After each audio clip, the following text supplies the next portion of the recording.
So dahito iti pakay-patayan iti share ko para kayo tentang Rabbi.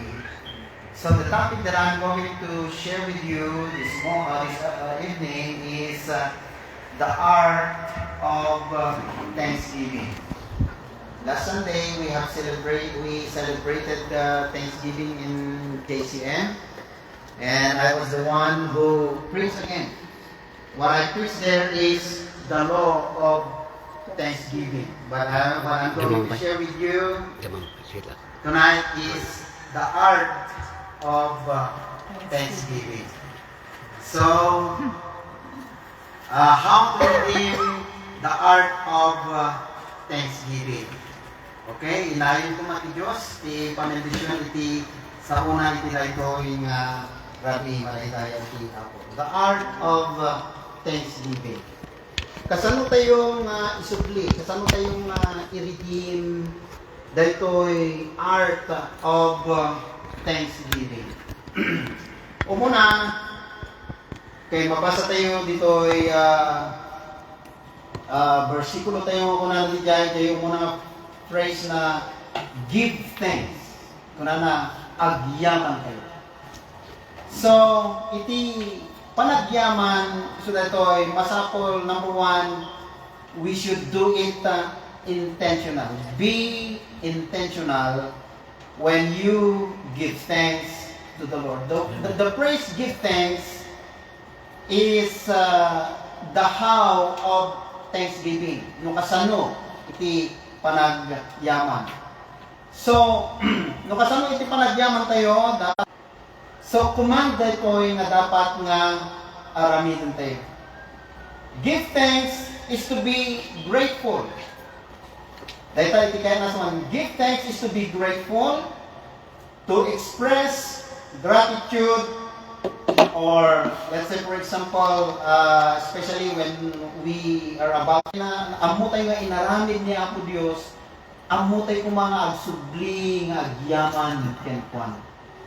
Malagipyo datay istorya iti sangapulo nga nagsakit nga inagasan ni Apo Jesus. They did not return back to God to say thanks ang nga nagsubli nga nagyaman kini Apo Dios. Kakabsat kada tayo nga sanikwa haan tayo nga bagi da kita in paaywan lang ni Apo Dios kada tayo kat masapol nga matalit tayo no kasano tayo nga aywanan dagiti intalit ti Apo. So masusuro tayo kumaday to'y agyaman nga kanayon kini Apo Dios. Amen? Give thanks because it is a command to obey. Bilin data nga masapor nga tungpalin tayo. Number 2, it is not only a command to obey, but it is a habit to develop. Ano ti kaya nasawan iti habit? Ano dati habit niya? Dati habit niya no ilaramid mo tinamin pinsan haan nga habit dayay. No namindwa okay mabalingom no. Ti habit kay nasuwan paulit mo nga aramidan. O kanayon. Isu nga agbalin ko nga habit tayo. Nya amo ti Ilocano na ti habit gamin ugali nya agbalin ko ugali tayo. Iti kan kanayon nga agyamyaman kini Apo Dios. Isu nga bilin na data, give thanks. Isu nga madipayat kadati panagyaman kini Apo Dios nya napintas iti agbalin nga kasasaat tayo nang nangruna iti na espirituan nga panagbiag tayo. The word nga give thanks ito is the present imperative. It is a call that we must make continually. Isu daytoy iti sao nga aramidon tayo nga tuloy-tuloy. Isu nga habitual, agbalin nga habitual tayo. Because habit is powerful, very powerful ti habit. It's either in the positive side or negative side. ti habit very powerful. Padasa mga no ti habit mo kat kang kanay mga agar-aramid iti saan nga nasayaat, agbalin ka nga powerful. Nya, uray kastamot iti kaya lang negative side no dayay. Kastamot iti panagaramid tayo iti panagyaman tayo kinapod Diyos no agbalin nga habit tayo daytoy nya very powerful. Kat no once nga ma-develop daytoy, marig na tayo no kasano iti panagtrabaho ti Apo kada tayo. Kuna na di 2 Timothy chapter 3 nya verse 2 sa dayay nga kuna na iti kuna na ditoy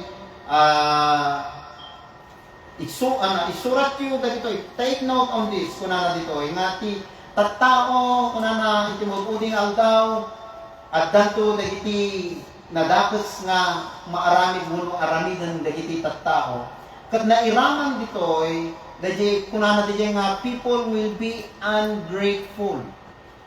Dagiti tattao kuna na iti mabuding aldaw at danto dagiti ano tilukan na ti ungrateful. Haan nga panagyaman, di naman lang mabigbig iti agyaman kini Apo Dios. And it is happening today because we are living in the last days. Many people of today are ungrateful, not only to God, even to their to their parents. They are ungrateful. Iso nga, alwadan tayo dahito ikakabsat tamo, ma-develop dahito ungrateful spirit kada tayo, saan nga nasaya at nga balin nga kababalin dahito. Nganti i-develop tayo, iso dahito habit nga panag yam-yaman kini Apo Dios. At dati pagsasaw dito nga kuna na feeling thankful and not expressing it is like wrapping a gift and not giving it.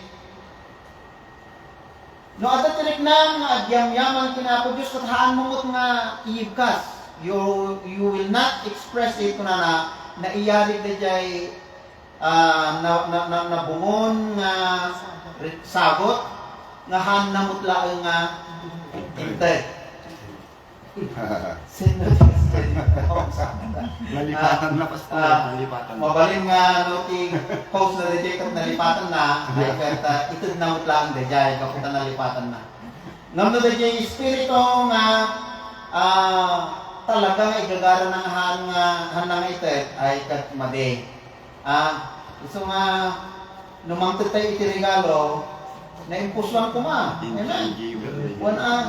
Antay ko mga saysayangin at kami dagit yung mga regalo nga. Sayang. Aglaro nung napatig ko matiin regalo kat. Sayangan da ng mga kasjay. So, at dapat ipagsasaw dito yung ako na appreciation can heal a lot of depressions. Amen. Appreciation can heal a lot of depressions. Amen. Iso nga, among nagsaya da dyan no, apreciaran ti padang na tao. Aglalo no, medyo basit at dati magmati nga marikrik na nya. No, asit gam, kat i-build up mo, naganan, tapikam, kat kunang, kung ma-appreciate ko man dati kasi nga inaramid mo. Agsabali tilik na na dyan. Amen. Uwan, ma-encourage. Iso data. So, the art of thanksgiving is we should be intentional. May katwa, the art of thanksgiving, we should be radical. O, anya mo dito yung radical. Tapuna na dito teksto tayo, give thanks in all circumstances. Apay dati circumstances na sasaritaan na dito takamaten na uno mairaman dagiti nasayaat ken dagiti saan nga nasayaat nga mapagten tayo. Ket isuro ti Biblia agyaman tayo iti isu amin. Hala nga dagiti kami ti problema niya ta daytoy iti karigatan, this is the hardest part in this verse. Dadya ko na nang give thanks in all circumstances. Theoretical, kaya nasa ng theoretical, this means different from what is traditional or ordinary. Dati kaya nasa ng theoretical. Hanga dati kas lagaganga, you go beyond what is traditional or ordinary. Iso nga, be radical. Kaya nasa ng data, siyempre, nagrigat gamin mo, tinormal gamin niya, usual nga aramitin tayo. Sa tayo lang, ang mga agyaman kinako Diyos, know that ay naragsak tayo. When we are smiling, but not when we are sad. Nagrigat kaya mo ti naganan ag-smile no agda iti problema. Sino iti malaksid lang ano di kanta ni Freddy Aguilar nga tawanan mo ang iyong problema. Ay kat mayatak mo no maminsan DJ ada ti talk na DJ niya ada iti isuro na kadatoy DJ nga no ada iti problema tayo dapat haan tayo nga agtaltali na igdijayan at ano ijay kalatang nga kanayo na ni iti problema karkaro ka nga madown karkaro ka nga datay ma-depress no medyo ikatakatawa mayat so be radical apay nga kunak nga radical kasi you are doing that the normal way the normal aglagi tayo no ba very sad tayo no agdadagi tayo saan ngam gaputa iti panagyaman kinato Dios nya kat you should be radical kay nasawan you go beyond the normal way iso nga uray no adda tinapagtan kada tayo nga saan nga nasayaat nya maala tayo na takuma iti agyaman kinato Dios for example no datay agdadagi iti loved ones tayo nga umuunang kada tayo normal nga agladingit tayo. But because we are believers and we know what the Word says to us regarding our loved ones who umuunang kada tayo, there is joy inside us. Adalat itiras o kada tayo because we believe nga oray no imununang kada tayo niya adalay pamati tayo nga addanto ti tiempo nga agre-reunion tayo mutlaan. Di ba? Kasi jay iti pa kay dumaan tayo nga namati. Iti panang tratar tayo dagiti ay ayaten tayo iti biag nga umunang kada tayo. Adala ta dayay hope kanya tayo, adala ta dayay wan inanama kada tayo nga addanto ti tiempo nga agsasarap tayo mutlaan. So nga dagiti kanta ko na nga agsasarap tayo ijay. Okay? So be radical. In everything means no exception. Iso nga kuna na itiso amin. Awan ti exception na data. Ang hatay nga pipilya na sa kalagragsak mo at ti bendisyon nga naawat mo. Ngam nawan ti bendisyon na sila kala naka-Biyernes, ano na? Naka-Biyernes Santo nga kuna nga nakalagladingi. In everything means no exception. In every situation, all times or every circumstances. Nasaya man, it's either bad or good or bad, happy or sad. Ngam iti amin masapol nga agyaman tayo kini Apo Dios. Be radical. Iso nga kaan nga maawatan dagiti unbeliever dagiti kasano kang agragsak nga datay naganan. Nasugat ka kumaka agragsak ka nga rotanan kasi nanda tayo, agyaman tayo taata no nasugat talaga hanga na isina. Pagyamanan tayo pati ako di ba? Kasi dati ko maiti. Di kayo nga sawan pa dyan, be radical. Let's rise above the level of the natural practice. Lapawan tayo dyan. Nga practices iti panagbiag tayo. Dayjay level iti panakaawat tayo kitaan tayo dayjay dakkel nga ipaay ti Apo nga pagsayaatan tayo kasi whether we like it or not the things that are happening to us there is always a good purpose and plan of God in us. Amen. We may not understand iti agdama nga mapasama kita, but in the long run nya makitan to noan niya iti plano ni Apo Dios no apay nga impalubos na nga aglasat ka kadagiti. Amen.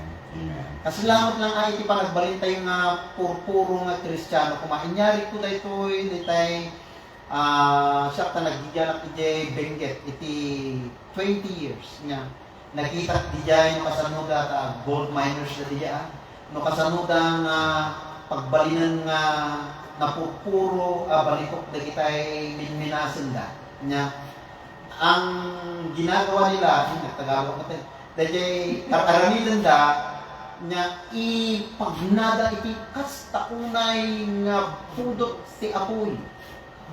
Ya, tati nakapudpudot nga apoy ipanda di diyan dagitay ginasakas da nga agente ti balito. Ti aramidan da di apoy nya puuran na dagitay na idamar nga haan nga balito. Tintulang mabati di diyan dagitay puro nga balitok tadi balitok ang dati ti apoy han nga kaya nga tunawon dayjay ang kaya nga runutong dayjay balitok iso nga makita ang ito no naikatan dagitay na gamon makita wow puro nga balitok kasjay ti kasasaad tayo kakabsat so nga we must be radical in other words adaman dagiti adu nga paglasatan tayo. Those are parts of our Christian life that when we overcome them, sa baliton iti kasasaad mo nga namati kini Apo Dios. Sa tawag ti pagsasunga behind the cloud, the sun still shining.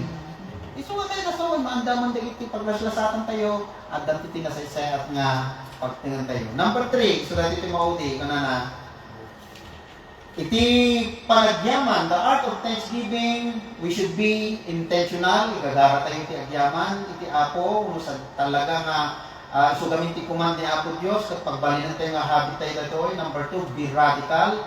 Kaya nasawan, oray no nga tayo mauawatan ita, iti mapaspasama kada tayo, mapaglasatan tayo, nang gaputa, we are naganan nangat-ngato tayo DJ ordinaryo nga mapaspasamak ket maawatan tayo ti purpose ti Apo isu dayta iti pagsayaatan na no watan tayo daytoy nga plano ti Apo. Number 3 isu daytoy not only intentional or radical but be spiritual. Amen. Apay kuna na di maudi nga verse na dijay nya for this is the will of God in Christ Jesus concerning you. This speaks of spiritual. Yeah? Meaning to say, you're not, di kaya nasawan ti maging spiritual niya, haantay ko mga exclude ni Apo Dios. Haantay ko mga awanan ni Apo Jesus, itibiyag tayo. Ti Apo itibiyag tayo, uray no adda tayo, iti tenga, iti circumstansya, iti panagbiag tayo. Okay? So, this is panagyaman tayo. Always see the hand of God behind every incident or every event in our life. Ti makita tayo makita tayo iti panang tapayan ni Apo Dios kada tayo. Ti ima ti Apo kada tayo. Hana iya dayo kada tayo, gaputa isuday ta ti karina kada tayo. Adaman na iti sitwasyon nga kaslahan tayo nga maawatan, hantay ko mga umalalis iti lukong ti dakulak ti Apo. Kapunan na iti Hebreo, nakaamamak iti matnag iti ima ti Diyos ang silbiyan. Isong hantay ko nga damden iti pumanaw. Always see the hand of God behind every circumstances in our life. So, mga kapatid, kapag kamay ni Lord ang kumilos, tiyak na may maaayos. Amen. Ulitin ko. Praise the Lord. Kapag kamay ni Lord ang kumilos, tiyak na may maaayos. Amen. So hantay yung problema. Puray naman niya ti sitwasyon. And sumaron nita, be spiritual niya, always see the benefits in all circumstances. Hantay lang nakitaan ikimat ti Dios ngam kunak tayan makita tayo kuma iti benepisyo dagiti circumstansya nga umay kada tayo always see the benefits in all circumstances. This is the will of God kunananta in Christ Jesus concerning you, or this is the will of God for you.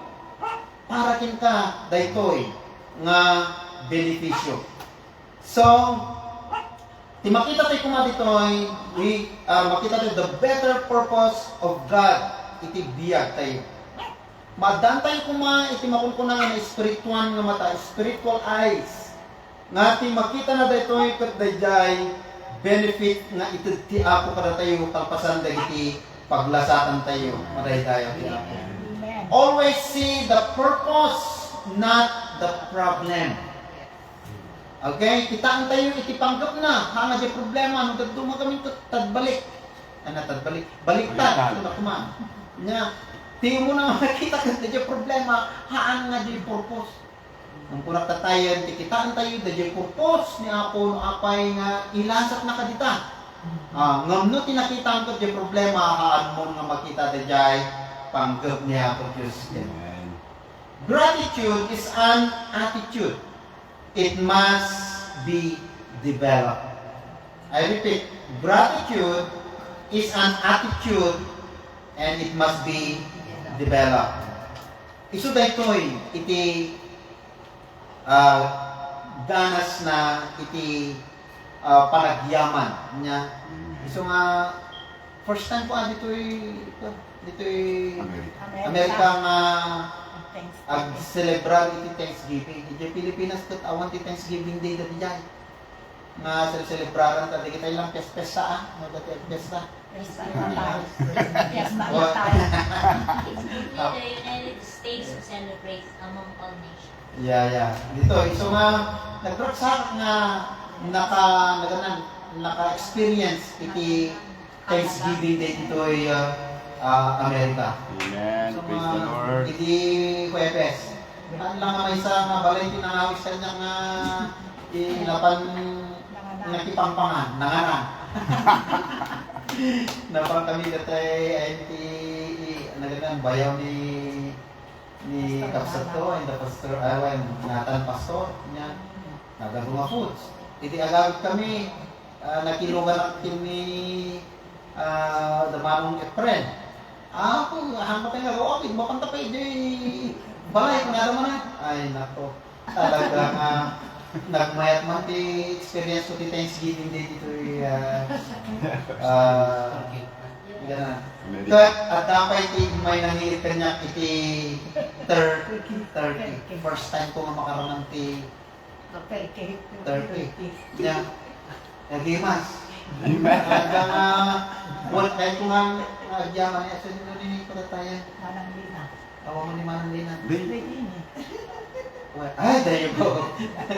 Well, thank you Manang Ati. So nga, wow, talaga nga nakaimbag ti ako. Amen. So, isang up tayo how to redeem the art of Thanksgiving. Number 1, be intentional. Why? Because it is the command. And we must develop this Thanksgiving. Number 2, be radical. And also we must be different from the traditional or the ordinary way. And number 3, be spiritual. Do not exclude God. Ano awanan niya ako Diyos niya. Always see the hand of God as well as the benefit that will bring to us. Amen. Ito leta iti mensahe ni Apo Diyos para kada tayo amin celebrara tayo iti Thanksgiving Day. Iti Diyos kuma iti ang bendisyon kada tayo amin.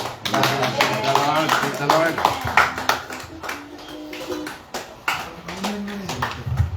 Sabi iti nagawa ko ngayon si tayo.